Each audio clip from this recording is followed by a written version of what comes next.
Hi folks, this is Rick.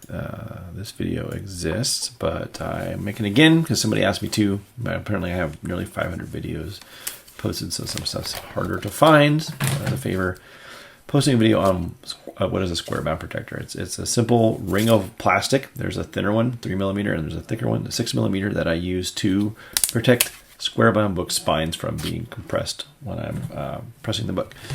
They come with these shims to shim up, to bring the book up if it's below the edges of the Squarebound Protector, and this one is a shim down, so you can adjust to the size you want. If you're looking at a 68 to 72 page regular giant size X-Men type book, you just need a 3mm one, and thicker books typically need a little more, but each book's a little different.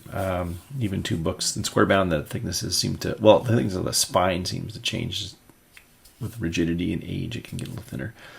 So I'm also making a quick video about this is what it is. It's just a ring of plastic. But how to use it is what's coming up next. And if you want one, you can buy them at my shop at immaculatecomics.com. Hope you enjoy the video. So here's a Squarebound Protector. This is a 3mm one. And here's a Squarebound book. If you haven't seen it, this one's completely devastated and ravaged spine here, which we don't want to do. It's been pressed before. This one has not been pressed before, and it's nice and square. You can see that it's looking good.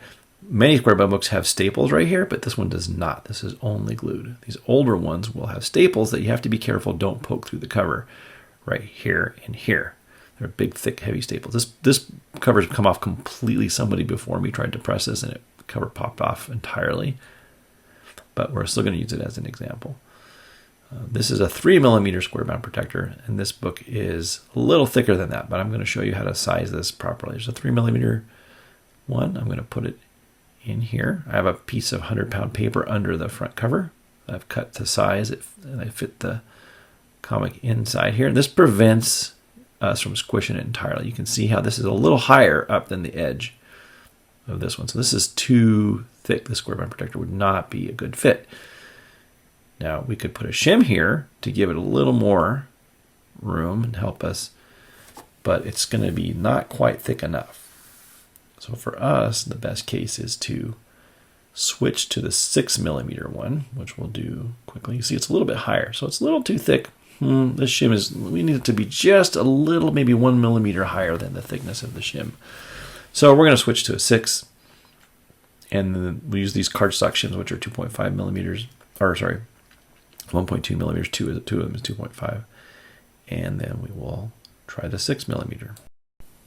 Here's the same book inside the 6mm Squarebound Protector, and we'll see that it's actually a little too thick. We need to boost it up. So this is the purpose of demonstrating the bottom shim. So we're going to put a shim underneath the book here to boost it up just a little bit. And the idea is that some combination of these things will get you so that the book is slightly protruding above the outer edge of this Squarebound Protector.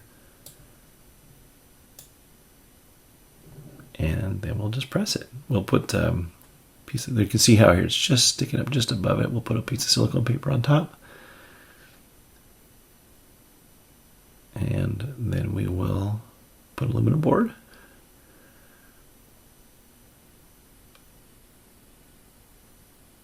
There, making sure that's squared up nicely, and then we press as per usual, just like that.